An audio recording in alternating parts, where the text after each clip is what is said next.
Εκ μέρους του προσωρινού συντονιστικού, της Νέας Αριστεράς, να σας καλωσορίσω σήμερα. Σαν οικοδεσπότης, κυριολεκτικά σαν οικοδεσπότης, δεν σαν αγαλάτορας, αλλά και σαν οικοδεσπότης από τη Νέα Αριστερά. Λοιπόν, πέρασε αρκετός καιρός από τότε που βρεθήκαμε τελευταία φορά σαν συνέντευξη τύπου. Θα είναι η πρώτη φορά που θα βρισκόμαστε σαν Νέα Αριστερά να δώσουμε τη συνέντευξη τύπου. Και αυτό γιατί υπάρχουν πολλά σημαντικά γεγονότα από τότε μέχρι τώρα. Πρώτον, σαν Νέα Αριστερά Ξάνθης, συγκροτηθήκαμε σε σώμα. Αρχίσαμε δηλαδή να βρισκόμαστε ποιοι, πού, πόσο και ποιοι είμαστε σε αυτόν τον χώρο που θέλουμε να εκπροσωπήσουμε και να κρατήσουμε ψηλά τη σημαία της αναλυτικής και ριζοσπαστικής αριστεράς.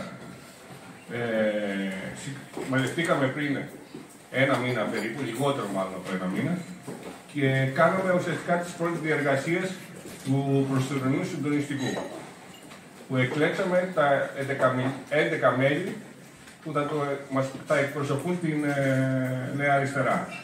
Να πω τα ονόματα λίγο, αν θέλετε, ή αν θέλετε οι δημοσιογράφοι να σας τα μοιράσω και μετά. Είναι η Τσιπουτίδου Μαργαρίτα, η Μπατζακίδου η Μέρη, η Κελίδου Αναστασία, η Γιώργο έχει έκο, η Κελίδου Αναστασία, Σίσκο Αγγελική, Καλιαβάκας Νίκος, Καλιαβάκας Γιώργος, Σαμακοβίδης Δημήτρης, Κοτούλας Αντώνης, Γερμαντζίδης Ηλίας, Μπουγιουκλού Χασάν, Χοντορίλιος Σταμάτης. Και η τριμελή γραμματεία που θα απευθύνεστε σε πρώτη, το λέω στους δημοσιογράφους τώρα, σε οποιοδήποτε περιπτώσεις θέλετε κάτι, είναι η Κελίδου Αναστασία, ο Καλιαβάκας Νίκος και ο Σαμακοβίδης ο Δημήτρης. Αυτό θα έχουμε με τους δημοσιογράφους, τα λέω περισσότερο, για να έχουμε μια πιο καλή επικοινωνία και πιο γρήγορη, ώστε οτιδήποτε ζητηθεί, κάποιος μέλος, αν δεν μπορούμε εμείς να σας καλύψουμε, κάποιο μέλος του συντονιστικού να σας καλύψει σε κάποιο εξειδικευμένο θέμα, είτε για την παιδεία, είτε για οποιοδήποτε άλλο θέμα χρειαστεί. Ό,τι χρειαστείτε σήμερα στη συνέντευξη τύπου για τοπικό ζήτημα, μπορείτε να απευθυνθείτε για την τοπική οργάνωση της Νέας Αριστεράς, μπορείτε να απευθυνθείτε η ερώτηση σε μένα, μια που τα παιδιά δεν είναι στην γραμματεία ούτε στο συντονιστικό, οπότε οι ερωτήσεις που αφορούν τη Νέα Αριστερά απευθύνονται σε μένα. Το λόγο θα έχει ο Αντώνης ο Μπούρας, που θα κάνει την εισαγωγή ουσιαστικά για τη Νέα Αριστερά, για τα ζητήματα που τρέχουν από εδώ και πέρα, και μετά την παρουσίαση της υποψήφιας Ευρωβουλευτρίας. Σωστά το είπα. Καλά το είπα. Μην ξεχνιώ. Λοιπόν, Αντώνη, έχεις το λόγο.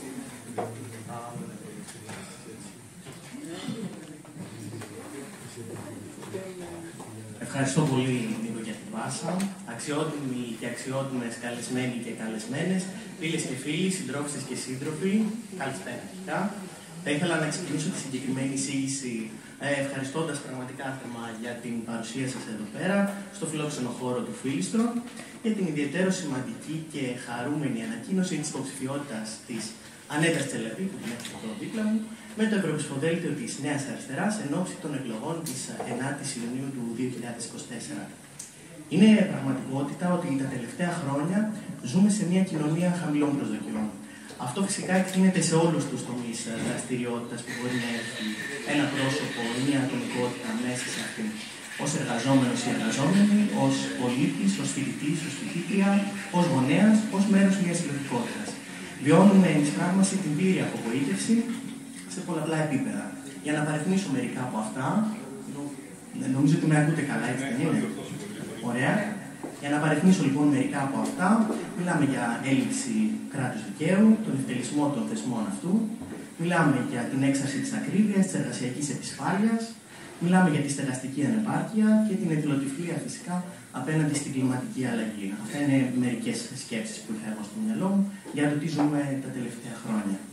Όλα αυτά συνθέτουν φυσικά το παζλ της νεοφιλελεύθερης ταυτότητας και ιδεολογίας που εφαρμόζει κατά γράμμα η κυβέρνηση της Νέας Δημοκρατίας. Ο απότερος στόχος είναι φυσικά το άνοιγμα της ψαλίδας των ανισοτήτων και την υπερσυγκέντρωση πλούτου στους λίγους και ας μου επιτραπεί και ο νεολογισμός και της φτωχοποίησης των λίγων. Φυσικά έτσι καθορίζεται και το ευρωψηφοδέλτιο της Νέας Δημοκρατίας, που εκτός από την επικύρωση όλων αυτών έρχεται και εισάγει δυναμικά και την ακροδεξιά χρειά, η οποία ανθίζει πανευρωπαϊκά και επαναφέρει στη μνήμη μας πραγματικά ζωφερές αναμνήσεις. Είτε με την επιστροφή στο δημόσιο λόγο του δόγματος πατρίδα, θρησκεία, οικογένεια, είτε με την υποψηφιότητα του Φρέντι Μπελέρη, που είναι ένα πρόσωπο το οποίο ενσαρκώνει στην πράξη το πρόσωπο της εθνοπατριωτικής ακροδεξιάς, με πολλά ερωτηματικά φυσικά για το παρελθόν. Ταυτόχρονα τα φαβορί, δηλαδή τα λαμπερά πρόσωπα του ψηφοδελτίου της Νέας Δημοκρατίας και όχι μόνο, ανακύπτουν από τον τομέα της τηλεόρασης ή της δημόσιας σφαίρας. Σε όλο αυτό που σας περιέγραψα έρχεται φυσικά να απαντήσει το ευρωψηφοδέλτιο της Νέας Αριστεράς, με 42 υποψηφιότητες από το χώρο της εργασίας, του μόχθου, των κοινωνικών κινημάτων, του προόδου, της ακαδημίας, των τεχνών και του πολιτισμού.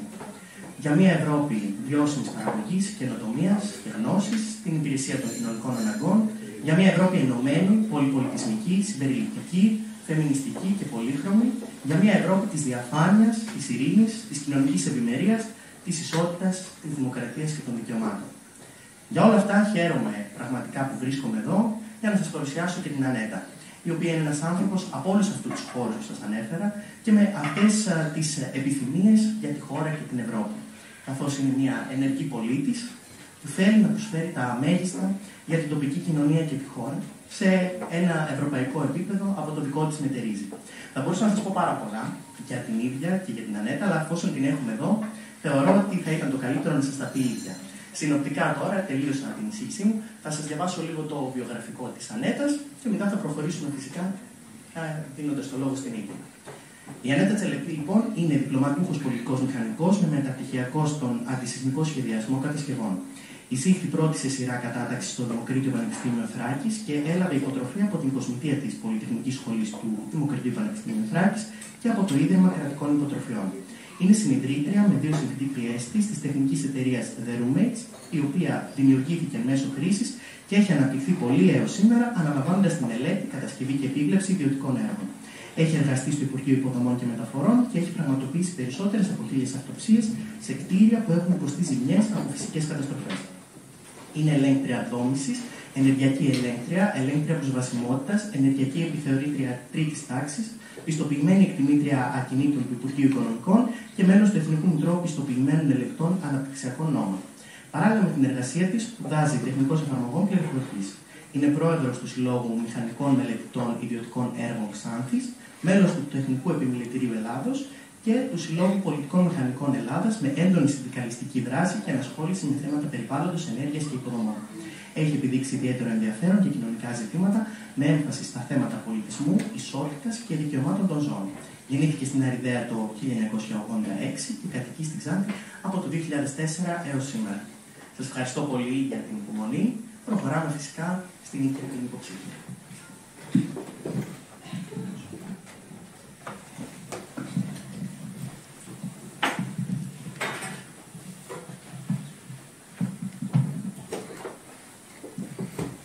Ευχαριστώ πάρα πολύ, Νίκο και Αντώνη.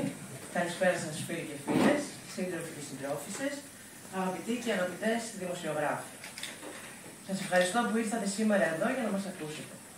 Όπως γνωρίζετε, αποφάσισα να θέσω τον εαυτό μου σε αυτή τη θέση μετά από την πολύ τιμητική πρόταση που μου έγινε από τη Νέα Αριστερά.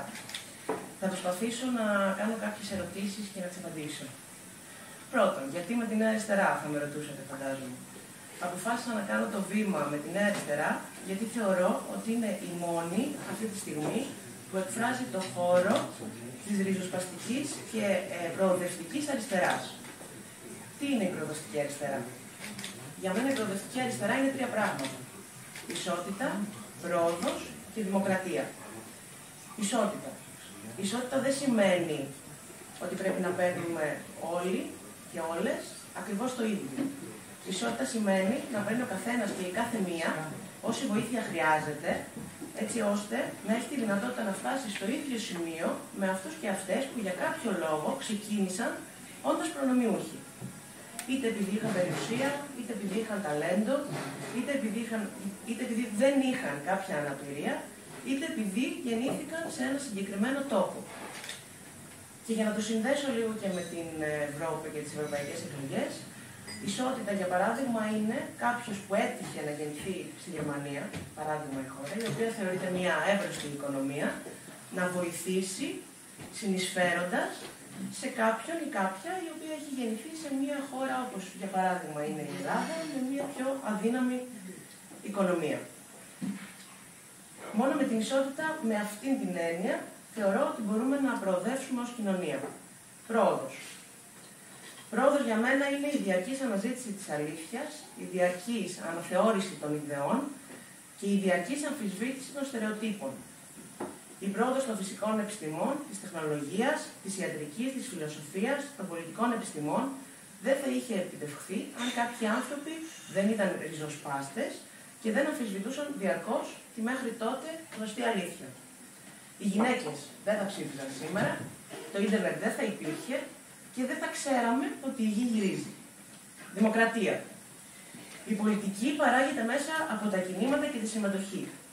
Ένας άνθρωπος μόνος του ή μια μικρή ομάδα ανθρώπων που συνήθως ανήκει στην ελίτ δεν μπορεί να παράξει πολιτική για τον απλούστατο λόγο ότι δεν μπορεί να γνωρίζει όλα τα προβλήματα. Ακόμα όμως και αν θεωρήσουμε ότι γνωρίζει τα περισσότερα προβλήματα, σίγουρα δεν μπορεί να τα δει από όλες τις οπτικές γωνίες και σίγουρα δεν μπορεί να τα λύσει. Δεν μπορεί να τα λύσει έτσι ώστε να προοδεύσει η κοινωνία συνολικά. Άλλα προβλήματα αντιμετωπίζει ο εκπαιδευτικός, ο μηχανικός, η γιατρός, άλλα προβλήματα αντιμετωπίζει ο εργαζόμενος, άλλα προβλήματα οι άνεργοι, οι συνταξιούχος κτλ.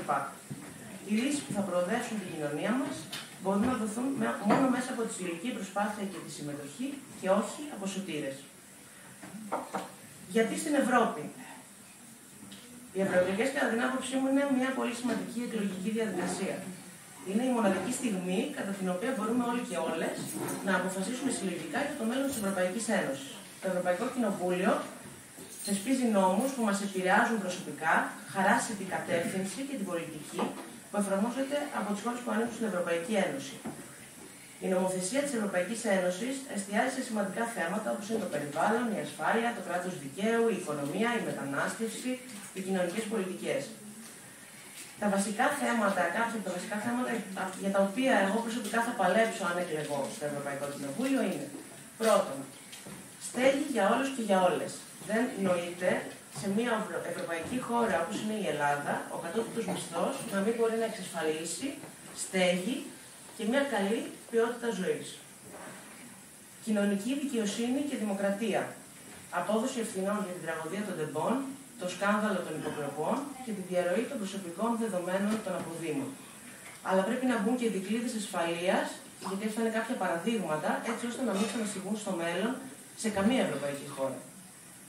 Τρίτον, δίκαιη πράσινη μετάβαση με γνώμονα το συμφέρον της κοινωνίας. Στροφή στις ανανεώσιμες πηγές ενέργειας με όρους και κανόνες που δεν θα βλάπτουν το περιβάλλον και η διάχυση του ωφέλους από την πράσινη φθηνή ενέργεια θα επωφελεί όλα τα κοινωνικά στρώματα. Τέταρτον, προστασία των ευάλωτων ομάδων και των χαμηλόμισθων από τον πληθωρισμό και την ακρίβεια μέσω εξισορρόπησης του κόστου ζωής και των μισθών, μέσω της πάταξης του αθέμητου ανταγωνισμού και κατάργηση των μονοπωλίων και των καρτέλ. Πέμπτον, διαχωρισμός κράτους εκκλησίας με δικαίωμα στην ανεξιθρησκεία στην πράξη και χωρίς στίγμα, όπως ισχύει και στις περισσότερες ευρωπαϊκές χώρες. Έκτον, μείωση των εξοπλιστικών δαπανών και αύξηση των δημόσιων δαπανών για την ενίσχυση της υγείας και της παιδείας. Δημόσιες υποδομές οι οποίες θα συντηρούνται τακτικά και δεν θα αφήνονται στην τύχη τους και οι οποίες θα εξασφαλίζουν μια καλύτερη ποιότητα ζωής για όλους τους κατοίκους της χώρας. Έβδομο, αφορολόγητο στο ύψος του ελάχιστου κόστου ζωής, όπως κάθε φορά διαμορφώνεται, η φορολόγηση του μεγάλου πλούτου. Ο καθένας και η κάθε μία πρέπει να συνεισφέρει ανάλογα με το πραγματικό του εισόδημα και όχι με τεκμαρτούς τρόπους υπολογισμού, επειδή υποτίθεται ότι δεν μπορούμε να πατάξουμε τη φοροδιαφυγή. 8. Διοχέτευση των ευρωπαϊκών κονδυλίων στις λιγότερο αναπτυγμένες περιοχές και στους λιγότερο αναπτυγμένους τομείς της οικονομίας.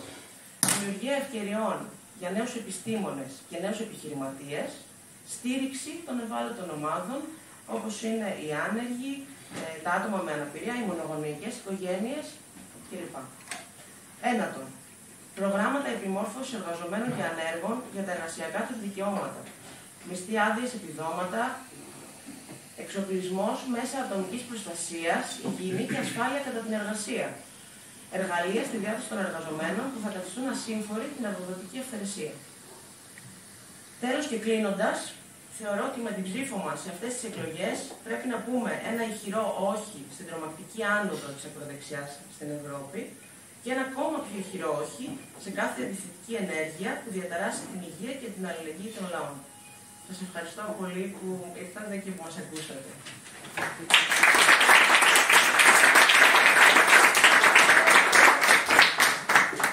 Να περάσουμε σε τυχόν ερωτήσεις, αλλά να δώσω μια... Έκανε και τα ερωτήματα και Σας πήρα δεν είναι κανένα να κάνουμε. Λοιπόν, να σας προλάβω εγώ να σας δώσω μια απάντηση πριν ρωτήσει κάποιος, γιατί πιστεύω θα το ρωτήσετε για να σχολιαστεί. Ο βουλευτής της Ξάνθης, της Νέας Αριστεράς, ο Κωσέη, ο Ελεϊμπέ, έχει ένα θέμα υγείας σοβαρό, γι' αυτό πλησιάζει σήμερα. Δεν ήταν κάτι που... Δεν υπάρχει άλλος λόγος, δηλαδή δεν χρειάζεται να το πείσουμε παραπέρα. Είναι αρκετά σοβαρό το ζήτημα που αντιμετωπίζει και νομίζω σύντομα πάει θα είναι καιρός και δυνατός μαζί μας. Είπατε, το πρώτο ερώτημα που θέσατε στον εαυτό σας ήταν γιατί με τη Νέα Αριστερά. Εγώ θα ήθελα να σας ρωτήσω πώς θα πείσετε τον ψηφοφόρο, ιδιαίτερα τον νέο ψηφοφόρο, να ψηφίσει η Νέα Αριστερά. Αλλά πριν πείσετε τον ψηφοφόρο να ψηφίσει η Νέα Αριστερά, πώς θα τον πείσετε να έρθει να πάει στην κάλπη να ψηφίσει στις ευρωεκλογές. Γιατί λέμε ότι είναι χαλαρή η ψήφος στις ευρωεκλογές, το ποσοστό αποχής είναι υψηλό. Πώς θα το πετύχετε εσείς αυτό? Θεωρώ ότι ο μόνος τρόπος να πετύχουμε και να επιστρέψει ο κόσμος, η πλειοψηφία των πολιτών στην πολιτική, γιατί δεν είναι το θέμα μόνο να πάει και να ψηφίσει, φυσικά είναι πολύ σημαντικό θέμα το να πάει στην κάλπη και να ψηφίσει, αλλά εγώ πιστεύω ότι πρέπει ο καθένας και η καθεμία να ασχολείται ενεργά με την πολιτική, να συζητάει, να σκέφτεται και να την χαράσει ο ίδιος. Νομίζω ότι αν καταφέρουμε να φέρουμε τον κόσμο κοντά μας έτσι ώστε να συζητήσουμε τα σημαντικά θέματα που μας απασχολούν, γιατί τα προβλήματα που αντιμετωπίζουμε είναι καθολικά. Όχι όλοι, αλλά το 90% των ανθρώπων αντιμετωπίζει τα ίδια προβλήματα. Και τυχαίνει το ίδιο 90% που αντιμετωπίζει τα μεγαλύτερα προβλήματα να μην ασχολείται με την πολιτική. Αυτό είναι πολύ λυπηρό το γεγονός και έχει συμβεί ακριβώς επειδή ο κόσμος τρέχει από το πρωί μέχρι το βράδυ να δουλέψει για να έχει φαγητό στο σπίτι, για να πληρώσει το ενοίκιο του και το ρεύμα και δεν προλαβαίνει ούτε να σκεφτεί αυτά που συμβαίνουν. Κύριε Καλυμπάκα, ποιο θα είναι το στοίχημα της Νέας Αριστεράς για τις ευρωεκλογές? Ο χρόνος κρίνεται ότι ήταν αρκετός για να... Πρώτα απ' όλα, σαν Νέα Αριστερά, πρέπει να στηθούμε στην κοινωνία. Να στηθούμε και να μας γνωρίσει η κοινωνία. Είναι ένα καινούργιο κίνημα, είναι 5 μήνες, 6 μήνες, πόσο είναι εκεί, πόσο θυμάμαι, που σχηματίστηκε το καινούργιο κόμμα. Με όλα αυτά τα προβλήματα που υπάρχουν, τα δομικά που μπορούν να έχει ένα κόμμα που τώρα στείνεται. Κάναμε γρήγορα βήματα, δεν μπορώ να πω. Αν κάνω και συσχετισμούς με παλιότερα χρόνια, τα πήγαμε αρκετά καλά στο χρόνο. Μέσα σε 6 μήνες, μας πίεζαν βέβαια και οι προεκλογές. Το μεγάλο στίχημα, να το πω με αριθμούς για να καταλαβαίνόμαστε. Το μεγάλο στίχημα είναι να μπούμε στην Ευρωβουλή με όσο το δυνατόν περισσότερες δυνάμεις. Δηλαδή, το στίχημα, να το πω ομά για να... Παιδιά, δεν μπορούμε να κρυβόμαστε πίσω από τα δάχτυλα μας, ούτε να βγούμε πρώτο κόμμα υπαλληλότητα, ούτε να πούμε ότι θα έχουμε 8 ευρωβουλευτές. Το στίχημα είναι στη στιγμή να μπούμε στην Ευρωβουλή με 1-2 ευρωβουλευτές για να μπορούμε να σκεφτούμε στην κοινωνία, να μας γνωρίσει η κοινωνία, να βγει δουλειά από αυτούς τους ευρωβουλευτές, ώστε να έχουμε το... Και συμπληρώνοντας την ερώτηση που έγινε στην άλλη, να πω ότι ο στόχος της Νέας Αριστεράς είναι αυτό, η επιστροφή στην πολιτική. Που χάθηκε μέσα στο ΣΥΡΙΖΑ στην Βουλή και γι' αυτό βρισκόμαστε και εμείς εδώ αυτή τη στιγμή, αλλιώς θα ήμασταν αλλού. Χάθηκε η πολιτική, Οπότε το στίχημα το μεγάλο της Νέας Αριστεράς είναι και αυτό, η επιστροφή στην πολιτική.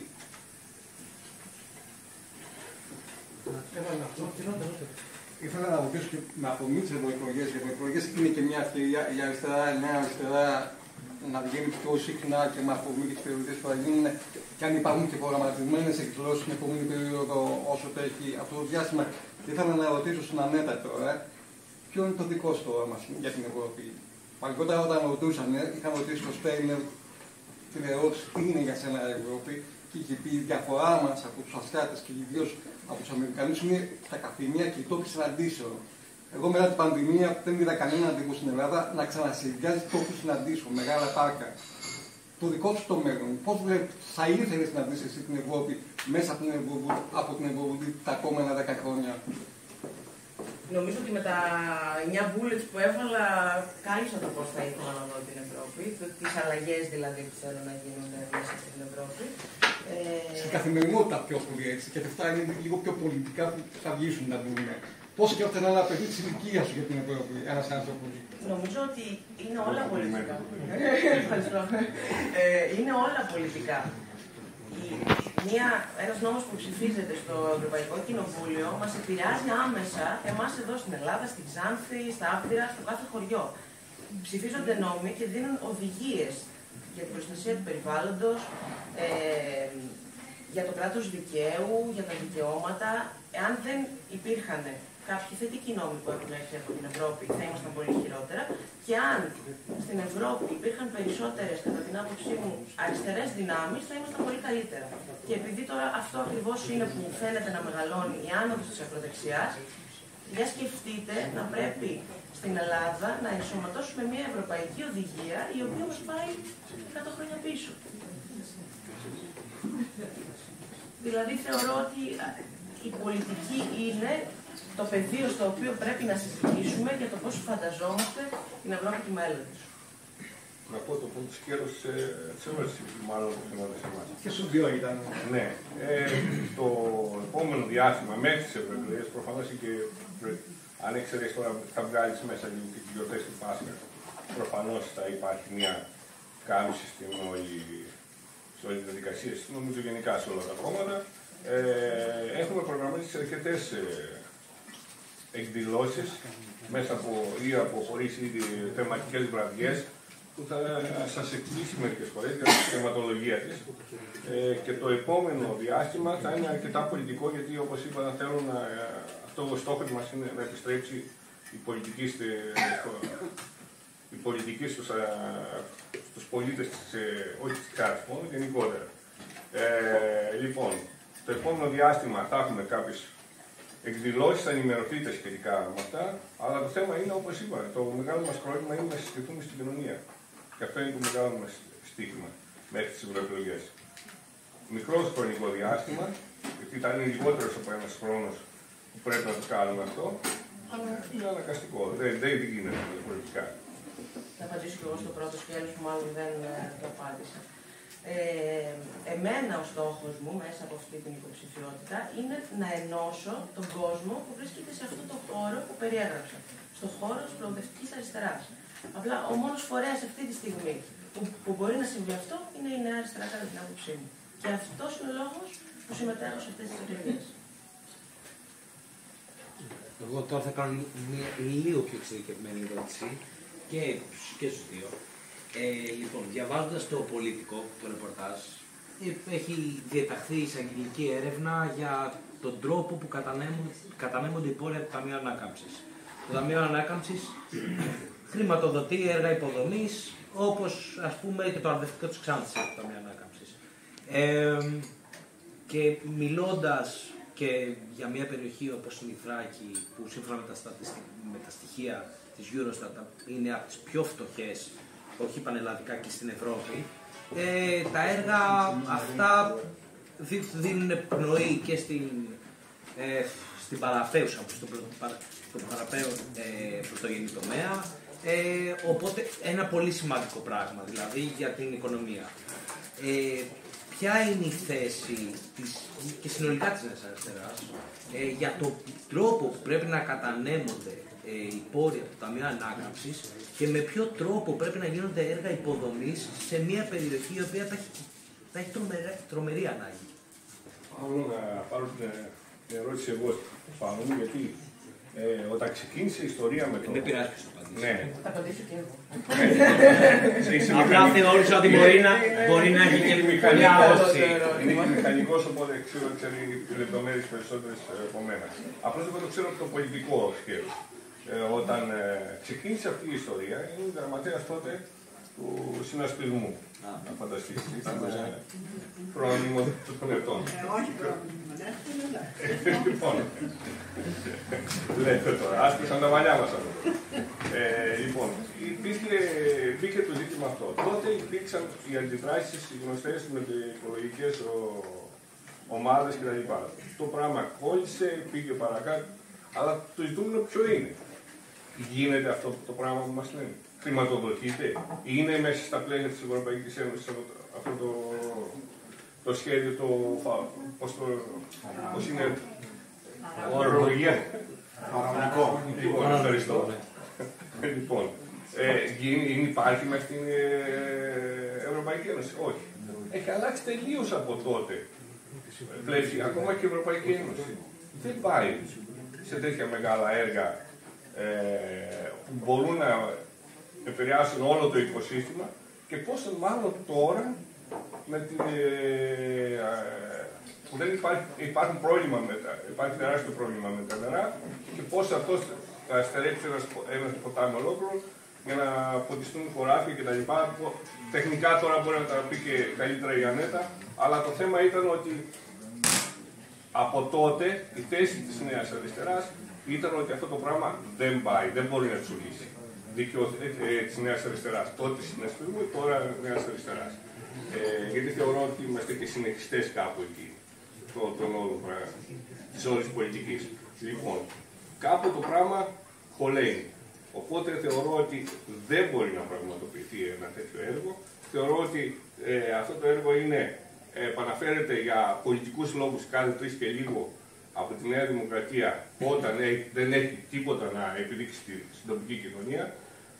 Δεν θυμάμαι τα τελευταία χρόνια κάποιο έργο εδώ στη Ξάνθη ή στον νομό από αυτή την κυβέρνηση. Δεν θυμάμαι καμία παρέμβαση, τουλάχιστον από τον βουλευτή που εκπροσωπεί τη Νέα Δημοκρατία στη Ξάνθη, που να πάνω σε αυτές τα ζητήματα που τρέχουν στη Ξάνθη, να μην αναλύσουμε τώρα τα ζητήματα. Είναι πάρα πολλά τα προβλήματα. Η ανεργία καλπάζει, όλα τα προβλήματα, ακρίβεια, ξέρω κτλ.